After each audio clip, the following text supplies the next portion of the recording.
warahmatullahi wabarakatuh.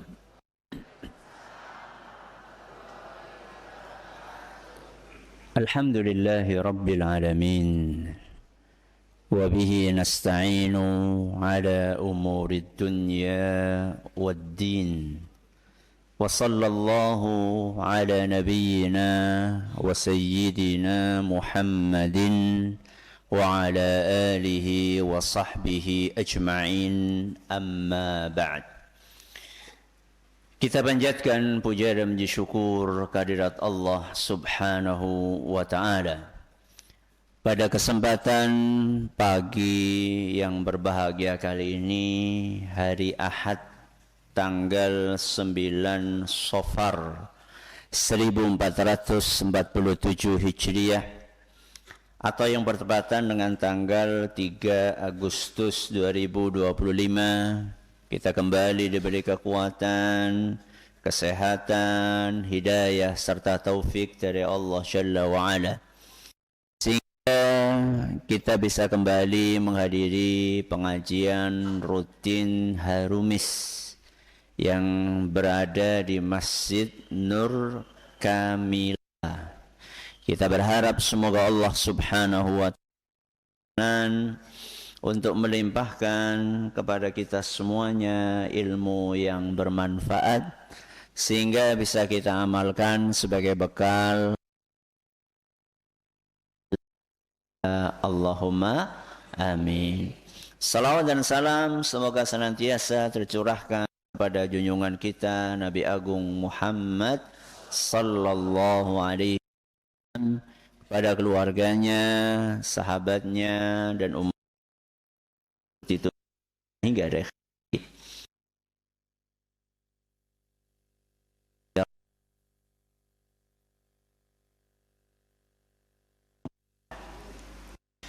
Hidup di akhir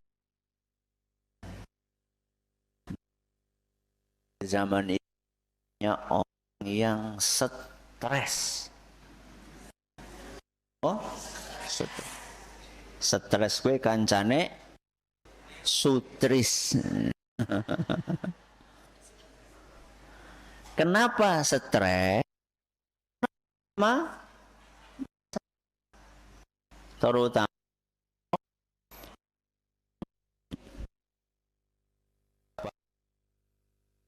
mundak,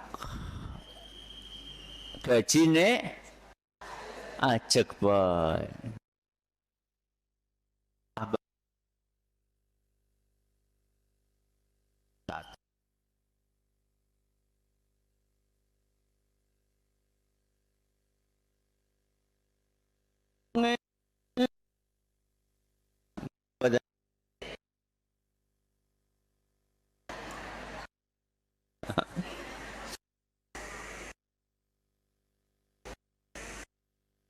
Di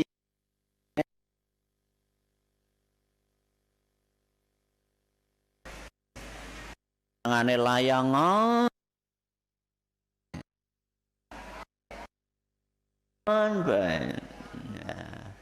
kono salat, ya. Ini masalah dengan anak.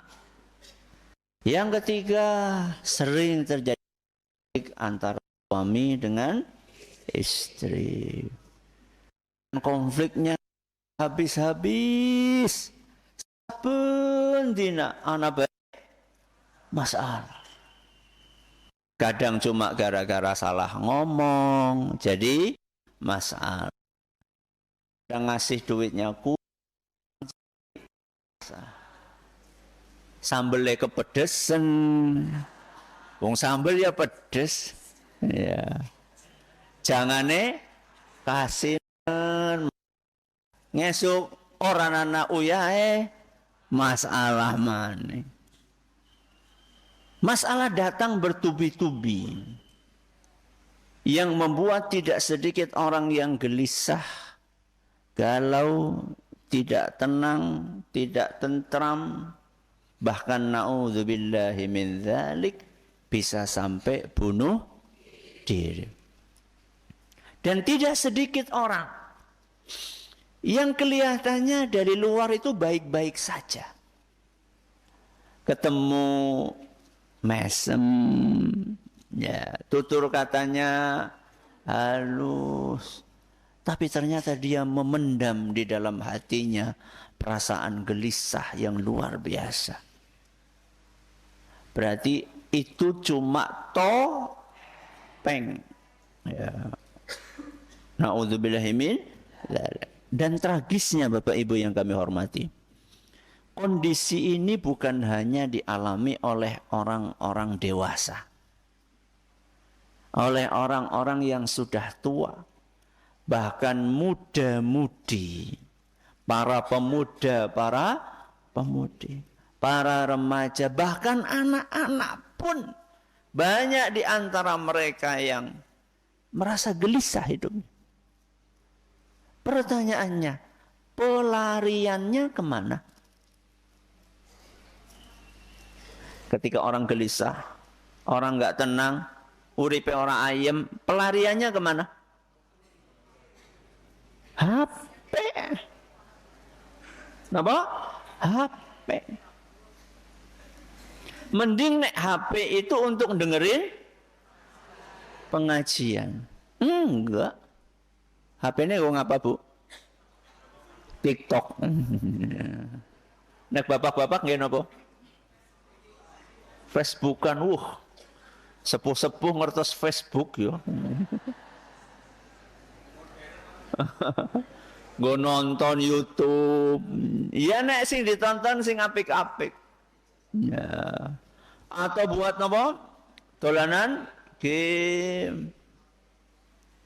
Yang lebih parah dari itu pelariannya adalah ke diskotik. Joget-joget, ya, ketawa-ketawa. Lah itu Ustadz buktinya dia bisa ketawa, berarti happy. Kata siapa? Apakah setiap orang yang tertawa niku happy? Belum tentu. Kalau seandainya tertawa itu adalah satu-satunya tanda kebahagiaan, berarti yang paling bahagia orang yang tertawa 24 jam. Sinten? Ruang napa?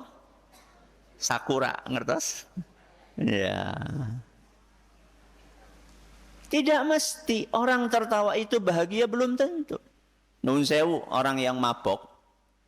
Orang yang apa? Mabok. Itu katanya bahagia, katanya ngefly.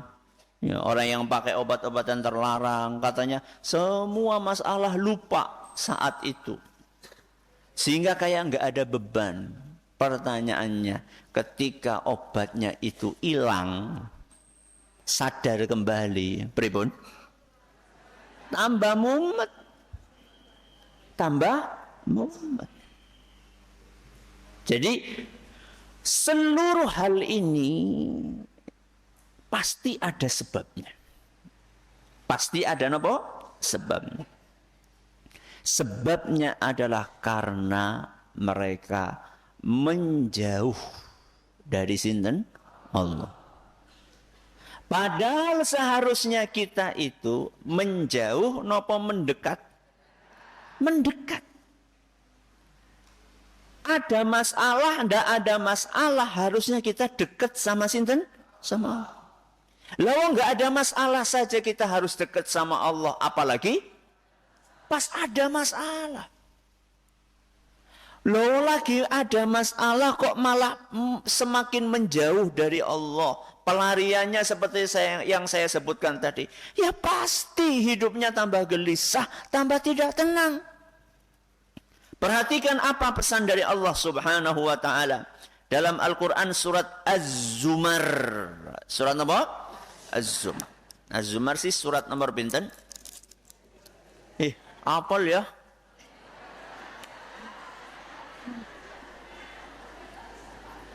Ujarku apal. Jebule ana tulisane nang kene. Ayat 54.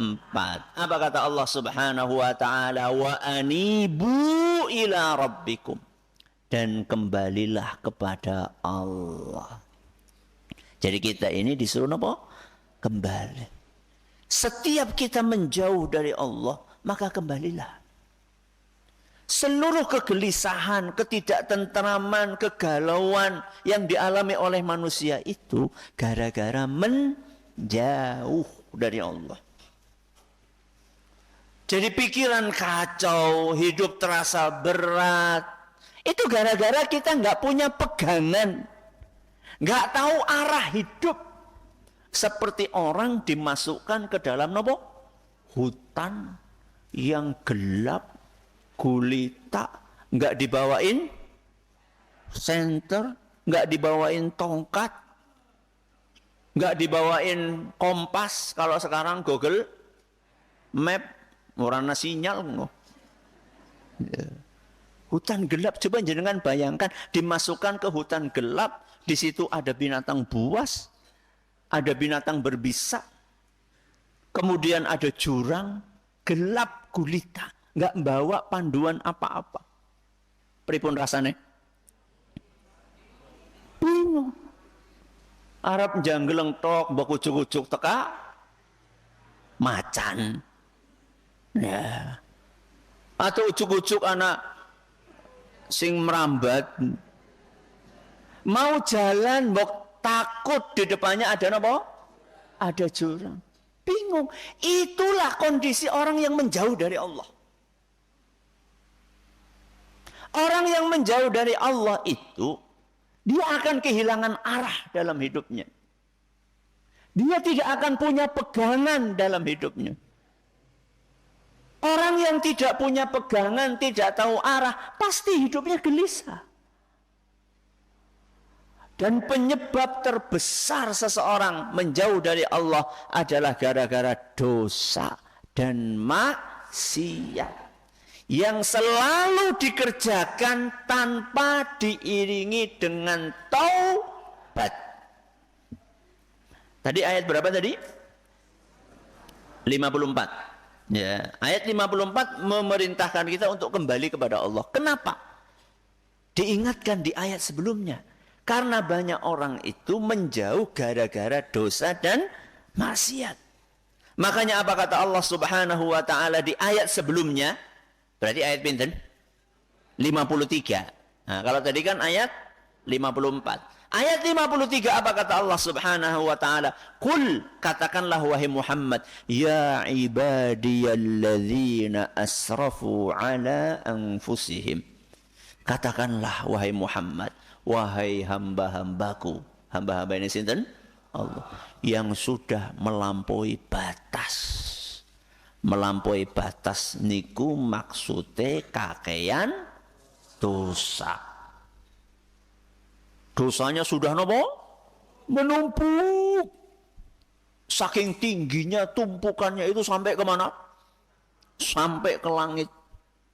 Saking besarnya dosanya itu sampai dosa itu sebesar bumi. Orang kur gunung, bumi. Ya. Dosanya saking banyaknya itu kalau ditumpuk, dikumpulkan jadi sebesar bumi. Orang-orang yang sudah melampaui batas. Wis widak tahu nurung gelem salat.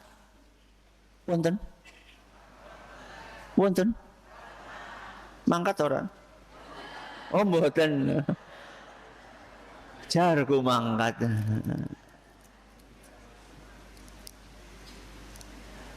Sudah lanjut usia, masih saja sombong. Gak ingat mati. Sudah tua, jalannya sudah bungkuk-bungkuk. Masih saja yang dipikirkan dunia. Nah. Sudah gak lagi mikir akhirat. Padahal wis perak pacule. Berarti sing nom-nom ora perak pacule. Perak napa mboten? Sama aja. Diumpamakan kayak bluluk. Nah, dure bluluk napa? Cengkir. Dure cengkir? Degan. Dure tegan kelapa. Dure kelapa kiri. Saya tanya sama jenengan. Dari jenis-jenis ini yang jatuh dari pohon kelapa, apa mesti sing wis dadi kiring? Belum tentu. Belulu gigal anak. Terus apa mau baru gue? Cengkir gigal anak. Tegan? Gua paling akeh gue. Mentang-mentang ngasih 30 tahun. Mentang-mentang ngasih 20 tahun. Belum tentu. Kematian itu tidak melihat usia. Maka kata Allah Subhanahu wa taala, "Qul ya ibadiyalladzina asrafu ala anfusihim." Wahai para hamba-hambaku yang sudah melampaui batas, dosanya sudah terlampau banyak, la taqnatu mir rahmatillah. Jangan kalian putus asa dari rahmatnya sinten Allah. Sebanyak apapun dosa kita, asal kita mau kembali kepada sinten? Kepada Allah. Dengan cara bertaubat kepadanya. Innallaha yaghfirudz dzunuba jami'an. Sesungguhnya Allah itu akan mengampuni semua dosa. Sing penting taubat. Innahu huwal ghafurur rahim. Sesungguhnya Allah itu Al-Ghafur. Napa Al-Ghafur? Maha pengampun. Ar-Rahim, Maha penyayang. Coba jenengan bayangkan. Allah itu enggak cuma Maha pengampun, tapi juga Maha apa? Penyayang. Saya kasih ilustrasi. Nun sewu. Ada orang yang dekat banget sama jenengan. Ternyata dia berkhianat. Napa? Berkhianat. Jenengan bisa maafkan? Dekat banget, jenengan baik sama dia. Dia berkhianat. Minta maaf sama jenengan. Mau memaafkan?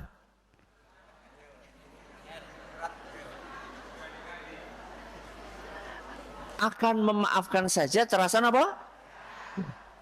Oke. Anu bar ngaji nang Harumis. Saya akan maafkan. Saya akan ampuni kesalahannya. Pertanyaannya, setelah jenengan memaafkan itu, tambah sayang napa mboten? Tambah sayang kepriwe? Maaf ya, dalam sebuah rumah tangga nih, maaf, suami selingkuh atau istri selingkuh. Kemudian dimaafkan. Setelah memaafkan semakin sayang mboten? Susah karena merasa Alhamdulillah Allah enggak seperti kita. Allah itu Ghafur, Allah itu Rahim. Setelah Allah ampuni, Allah sayangi. Manusia enggak seperti itu, Bapak Ibu yang kami hormati. Padahal nun sewu. Padahal tadi suami atau istrinya selingkuh mungkin cuma satu kali seumur hidup. Tapi itu akan teringat terus nganti mati. Pertanyaannya, kita bertobat, minta ampun kepada Allah setelah berbuat maksiat berapa kali? Sekali. Itu pun Allah tetap akan sayangi. Maka tidak ada rumus putus asa dalam hidupnya seorang muslim itu tidak ada. Kenapa? Karena kita punya Allah yang Ghafur, yang Rahim. Ya. Jadi sebanyak apapun dosa yang kita kerjakan, ayo kembali. Tidak ada istilah terlambat kecuali kalau nyawa sudah sampai di kerongkongan. Berarti selama kita masih hidup, masih bisa bernafas, masih bisa berjalan, itu artinya kesempatan untuk bertobat masih terbuka lebar. Subhanallah. Ada seorang sopir taksi. Sopir apa? Taksi. Suatu saat mengantar penumpang. Ini kejadian di negara Arab. Mengantar penumpang. Dari satu kota ke kota yang lain. Anak-anak masih muda-muda. Ya mungkin sekitar umur 30-an, 20-an gitu. Kayaknya mereka itu teman dan juga kayaknya ada yang kakak adik gitu. Masuk waktu asar atau zuhur gitu ya. Pokoknya sholat di siang hari. Mampir di rest area. Sekalian ngisi apa? Bensin, terus sekalian sholat. Maka si sopir tadi bilang sama penumpangnya, saya mau sholat dulu. Yuk, sholat yuk. Apa jawaban anak-anak muda itu? Saya nggak pernah sholat. Ayolah, sekali ini aja sholat. Enggak lah, ayolah. Dipucuk sampai akhirnya apa? Mau sholat. Mau sholat. Sholatlah mereka, sholat zuhur atau sholat asar. Rakaat terakhir, yang jadi imam sopir taksi itu. Yang jadi imam sopir taksinya. Begitu assalamualaikum, assalamualaikum. Salah satu di antara anak-anak muda itu masih sujud. Masih apa? Sujud. Sama yang di sampingnya dibangunin. Shh. Sudah meninggal dunia.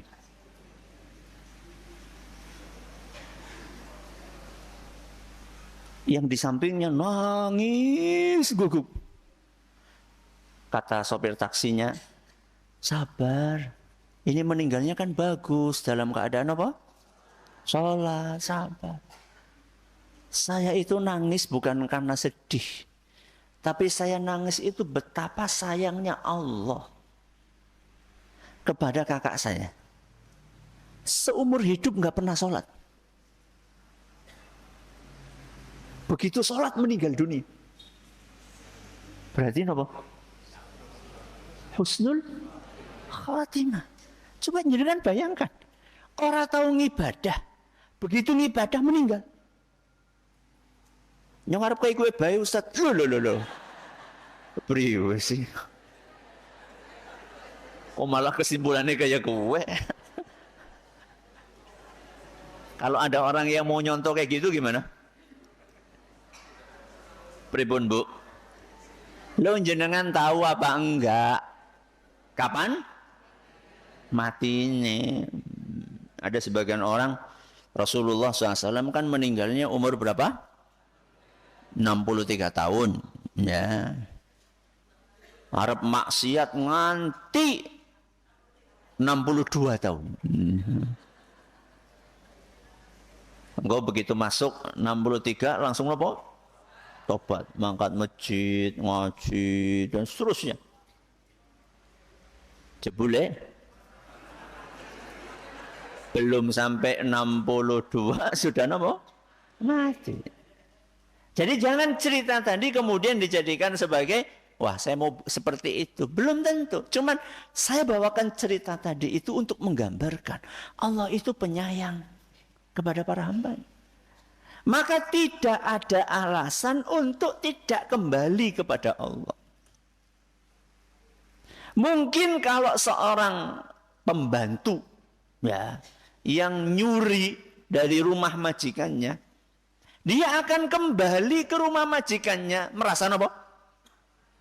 Takut.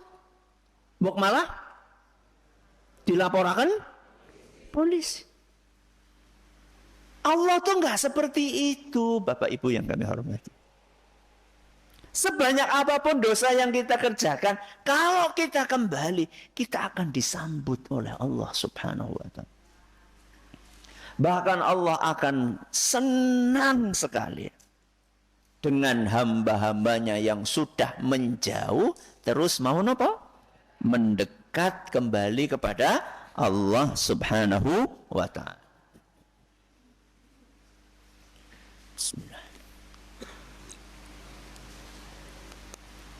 Maka Bapak Ibu yang kami hormati, kalau kita merasa gelisah, itu coba dicek seberapa dekat hubungan kita dengan Allah. Itu saja kuncinya. Jadi kalau masalah datang bertubi-tubi, entah itu masalah ekonomi, entah itu masalah anak, entah itu masalah pekerjaan, entah itu masalah dengan tetangga, entah itu masalah sosial, entah itu masalah politik, atau masalah apapun. Kalau lagi ada masalah, maka coba langsung dicek seberapa dekat hubungan kita sama sinten. Biasanya kalau orang lagi banyak masalah, hatinya nggak tenang, biasanya dia sedang dalam kondisi menjauh. Maka coba dicek. Satu yang harus dicek adalah akidah. Apa yang harus dicek? Akidah. Coba akidah kita bagaimana? Dicek. Nah, apakah selama ini ketergantungan kita sama Allah atau ketergantungannya sama makhluk? Nah, makhluk itu ada 3 macam, Bapak Ibu. Yang pertama adalah makhluk hidup. Yang kedua adalah mantan makhluk hidup. Ngertos mantan makhluk hidup? Wong mati. Yang ketiga adalah benda mati. Ada berapa macam? Yang pertama, makhluk hidup. Yang kedua, mantan makhluk hidup. Yang ketiga, benda mati. Kalau ada masalah dari 3 ini, yang kita mintai yang mana? Kalau jenengan lagi ada masalah dari 3 ini, yang jenengan mintai yang mana? Ya enggak ada. Wong 3-tiganya semuanya makhluk. Kembali kepada Allah. Pergi ke masjid, gelar sejadah, sholat, minta sama Allah. Tapi kebanyakan kita kalau ada masalah, satu yang dicari makhluk itu. Begitu ada kebutuhan duit, langsung telepon siapa? Siapa? Tanggane sing sugih. Pak, aku lagi butuh duit, ana utangan ora? Ora. Langsung coba. Ya. Oh, ternyata manusia yang masih hidup nggak ada yang menjawab. Pergi kemana? Mantan makhluk itu. Teng pundi niku? Teng kuburan. Bakar menyan. Mbah, jaluk nomor mbah. Astagfirullah. Dijawab Melayu. Atau yang ketiga, napa? Benda mati. Ya. Jukut kerise, keris semar napa? Mesem apa mendem? Na'udzubillahi min. Jadi akidah ini prioritas yang harus kita perbaiki. Seorang muslim akidahnya iyyaka na'budu wa iyyaka nasta'in. Hanya kepadamu kami beribadah dan hanya kepadamu kami minta pertolongan. Jadi hanya kepada sinten? Allah. Pokoknya ada masalah apapun, sujud, sholat, doa sama Allah Subhanahu wa ta'ala. Masjid sama kuburan lebih istimewa mana? Masjid. Ngaji gue teng pundi? Sholat teng masjid, ndonga teng masjid. Ya. Loh, berarti nggak boleh ziarah kubur? Ya boleh. Ziarah kubur itu untuk mendoakan, bukan minta kepada ahli kubur. Dah, ini yang pertama, dicek akidah. Yang kedua, coba dicek salate. Napa? Sholat. Apakah sudah sholat 5 waktu atau belum? Oh alhamdulillah Ustadz, saya sudah sholat 5 waktu. Alhamdulillah. Sholat 5 waktunya itu tepat pada waktunya atau belum? Atau senang ditunda-tunda? Alhamdulillah Ustadz, sholatnya tepat 5 waktu. Masya Allah. Buat bapak-bapak, 5 waktu itu dilakukannya di mana? Kalau di masjid, alhamdulillah.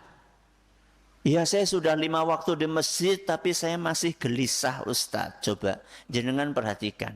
Jenengan berangkat ke masjidnya itu, biasanya bar komat, nembe melayu-melayu.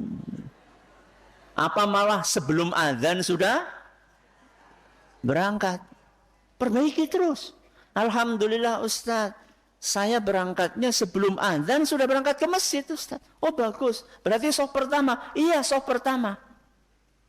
Tapi kenapa masih gelisah Ustaz? Coba sholatnya itu khusyuk napa mboten? Waduh, jadi tambah dur Ustaz. Ya begitu caranya kembali kepada Allah itu seperti itu. Jangan merasa puas dengan pencapaian kita hari ini. Karena sejatinya kita ini masih banyak kekurangannya. Coba, wis pada khusyuk napa dereng? Ya. Sing sampun khusyuk angkat tangan. Nyong ya ora. Ya. Artinya itu kita masih terus memperbaiki diri. Urusan sholat. Oke. Sing urung sholat pada sholat. Sing wis sholat di tepat waktukan. Yang sudah tepat waktu berusaha dikhusyuk. Oke, sholat.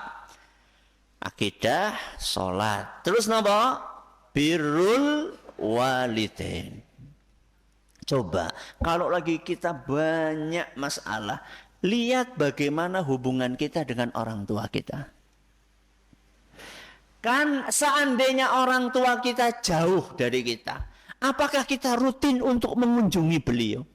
Atau tidak? Itu termasuk silaturahim nomor. Ya iyalah, itu silaturahim yang wajib.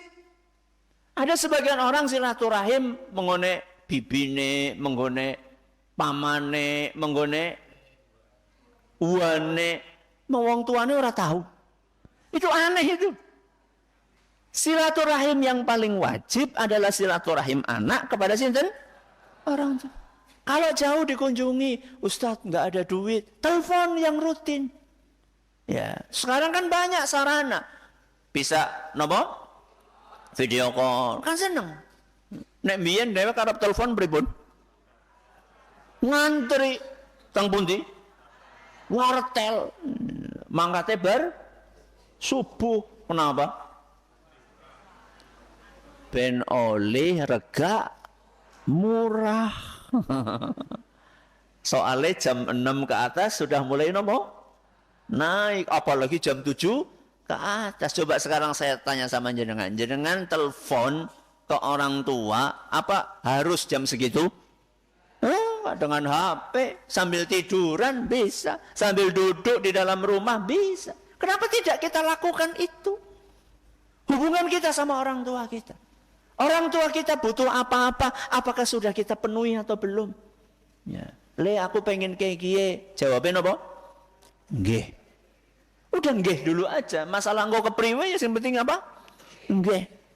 Itu dulu ayah kami rahimahullah Ustaz Zaini Muhayyad punya mbah Kayim Kedung Wuluh namanya Eyang Kartamejan. Ya.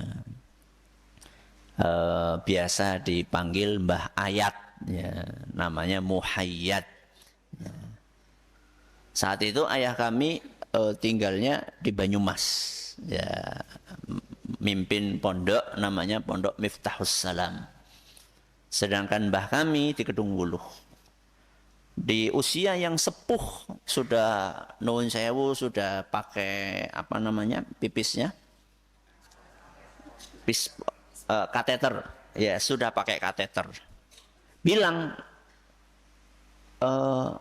aku pengen tilik anakku neng Jakarta. ada salah satu putra beliau, kakaknya ayah kami, tinggalnya di Jakarta. Aku pengen tilik anakku neng Jakarta. Ya saat itu yang ada di rumah adalah adik-adik ayah kami. Ibu-ibu bingung kan. Angel mbah kepriwe engko nang bise, engko pipise kepriwe. Aduh, repot. Duitnya akeh, wah sekian macam. Kayak Banyumas kon ngeneh. Banyumas itu maksudnya ayah kami yang lagi mimpin pondok di Banyumas. Kayak Banyumas kon ngeneh. Akhirnya ayah kami dihubungi supaya datang. Ayah kami namanya Zaini, ya, panggilannya Jenny.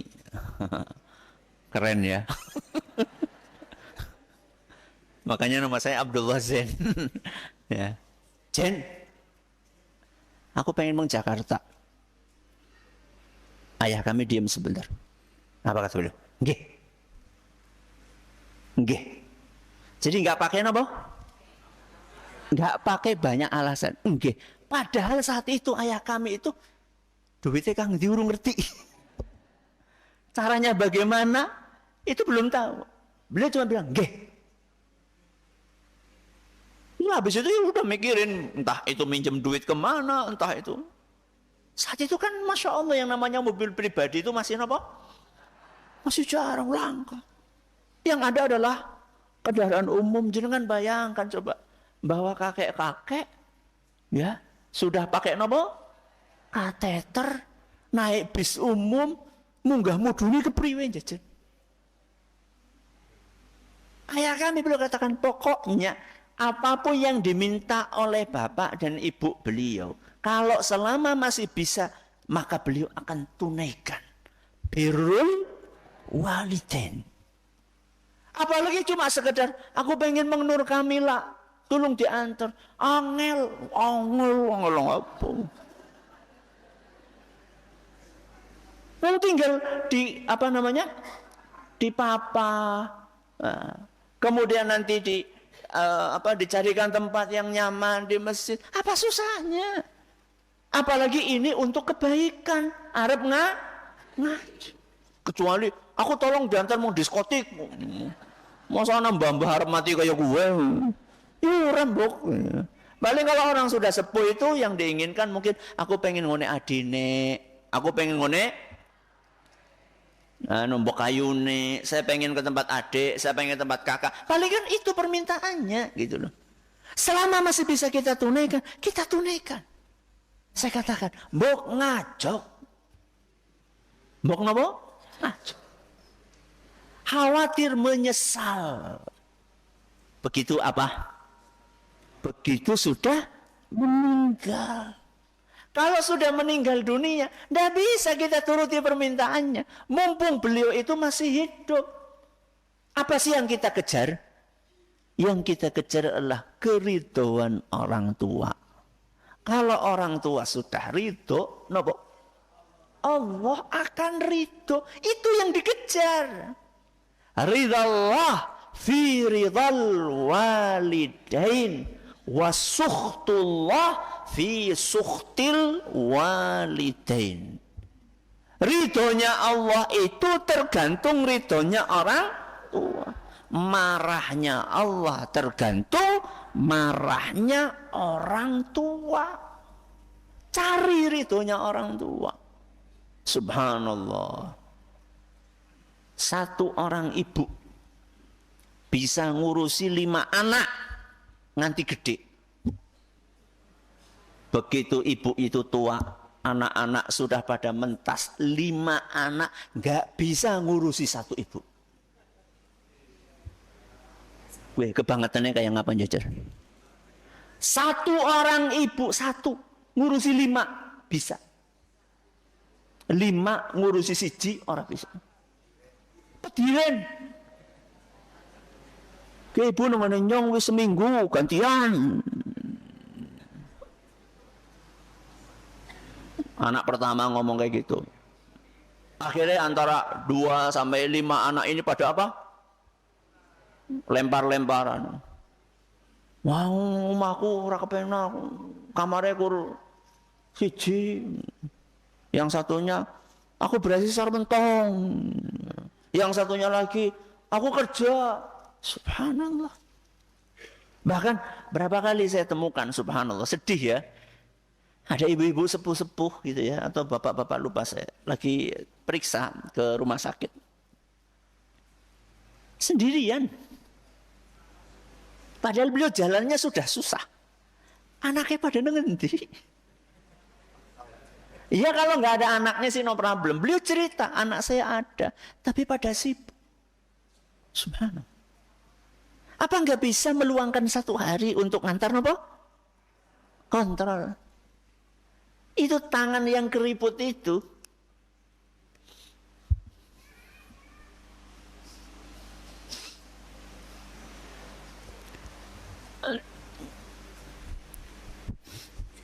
Kalau masih hidup, masih bisa kita pegang.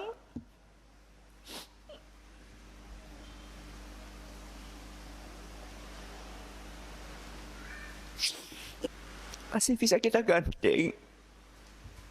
Kalau sudah nggak ada, kita akan merindukan.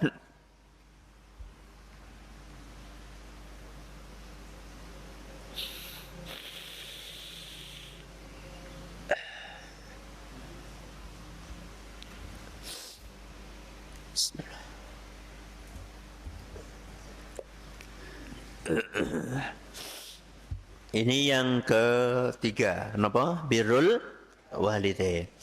Yang keempat, hubungan dengan keluarga. Hubungan dengan sinten?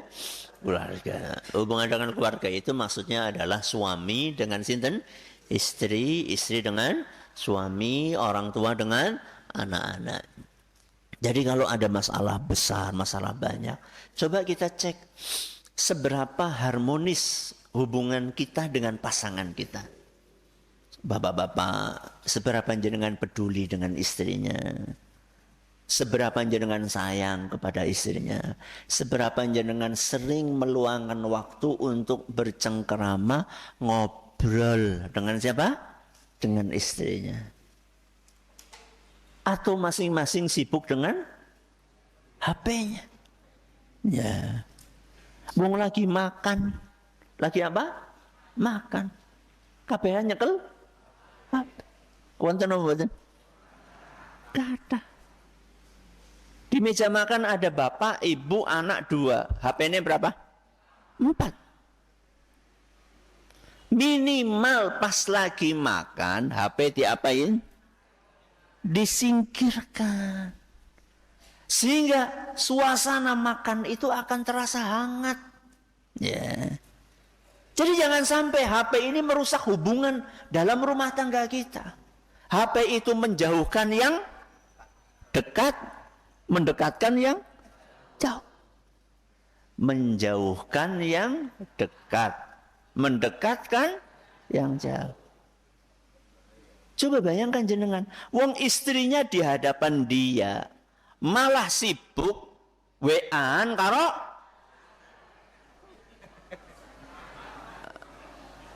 janda. Astagfirullah. Malah sibuk WA-an sama temennya yang di mana? Di luar pulau. Lah wong suami, wong istrinya ada di hadapan dia kok. Jangan bikin yang deket itu jadi apa? Jauh. Kalau yang jauh jadi deket maksudnya silaturahim, ya bagus, tidak apa-apa. Dan masuk hubungan kita sama anak. Ibu-ibu hubungannya sama suami bagaimana? Apakah ibu berusaha untuk memberikan khidmat yang terbaik buat suaminya atau tidak? Ketika suaminya memang sudah rutin setiap pagi nopo? Nopo apa? Ngopi. Pulang masjid, ngopi. Kira-kira sudah siap apa belum? Pun ngopi Pak? Jadi sami. Khidmat kita buat siapa? Suami kita bagaimana? Oke. Terus orang tua dengan sinten? Dengan anaknya. Apakah kita sudah meluangkan waktu untuk mengajak anak bermain? Ora ketang dolanan apa? Layangan. Ora ketang dolanan dirdiran. Ya. Apa isi pada dirdiran? Ya. Itu akan terus diingat oleh anak sampai dia tua. Saya sampai sekarang masih ingat dulu pernah diajak dirdiran ya, sama ayah kami. Titis banget bu. Masih ingat beliau tuh pakainya kayak gini. No, kalau saya bisanya kayak gini. Kalau beliau bisa sampai sekarang itu masih ingat, bayangkan. Itu kejadian sekian puluh tahun yang lalu. Coba sekarang mana orang tua yang mengajak main anaknya? Mana orang tua yang bonceng anaknya sepedaan bareng? Mana orang tua yang sebelum anaknya tidur di malam hari bercerita terlebih dahulu? Ada. Ada. Langka. Langka itu maksudnya jarang. Yang ada adalah malam-malam kabehan nyekel. Wong tuane apa anaknya? Pada baik. Wong suami istri sering saya sampaikan, ya. Di kasur yang sama, satu menghadap ke utara, satu menghadap ke selatan. Mukanya bersinar, terang. Karena cahaya HP. Subhanallah. Kalau sudah habis isya, HP-nya diapain? Dimatikan, dikeluarkan dari kamar. Anak-anak juga sama. Kalaupun akan pakai HP, dibatasi. Ya, dibikin disiplin di rumah. Contoh, nak, udah ya, jam 9 maksimal. Supaya apa? Supaya tidurnya bisa gasik. Kalau tidurnya gasik, biasa nek, bangunnya juga gasik. Nek tidure telat, bangunnya telat, sholatnya telat. Nah. Oke, ini adalah pengajian kita hari ini. Masih ada sisa 5 menit. Kalau ada pertanyaan silahkan bisa disampaikan.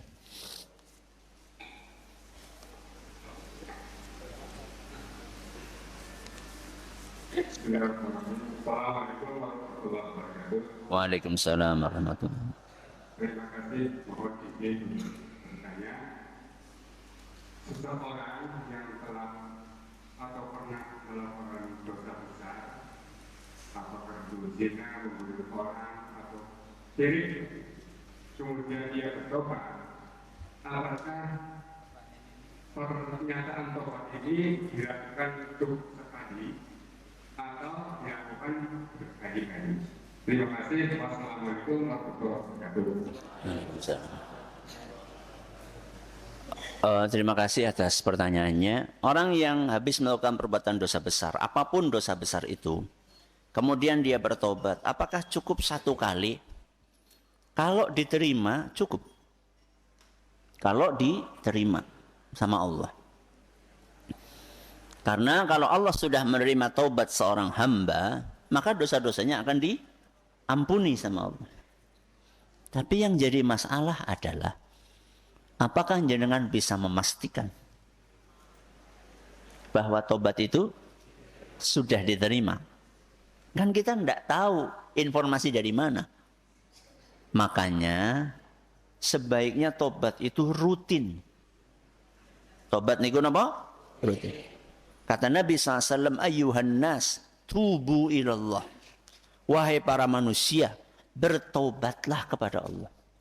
Fa inni atubu ilaihi fil yaumi mi'ata marrah. Karena sesungguhnya aku, sinten aku? Kok Allah?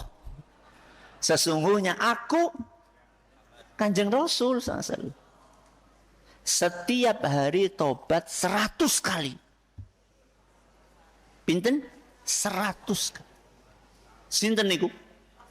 Rasulullah SAW. Kanjeng Rasul, Bapak Ibu yang kami hormati, qad ghufira lahu ma taqaddama min dzambihi wa ma ta'akhkhar. Kanjeng Rasul itu itu semua dosanya sudah diampuni sama Allah. Semua dosanya sudah diampuni sama Allah. Itu pun sehari tobatnya pinten? Kalau kalian jenengan berapa kali? Berkali-kali. Dosane apa tobatnya? Makanya salah satu bacaan zikir pagi dan petang, napa? Astaghfirullah wa atubu ilaih. Pinten? 100. Jangan dilewatkan. Jangan dilewatkan. Kenapa? Karena kalau kita banyak-banyak tobat, kemudian salah satu saja diterima tobatnya sama Allah, terus kita meninggal dunia, insya Allah husnul khatimah. Demikian pengajian kita malam hari ini. Terima kasih atas perhatiannya. Mohon atas segala kurangannya. Kita akhiri. Subhanakallahumma wa bihamdika. Asyhadu an la ilaha illa anta. Astaghfiruka wa atubu ilaik. Wassalamualaikum warahmatullahi wabarakatuh.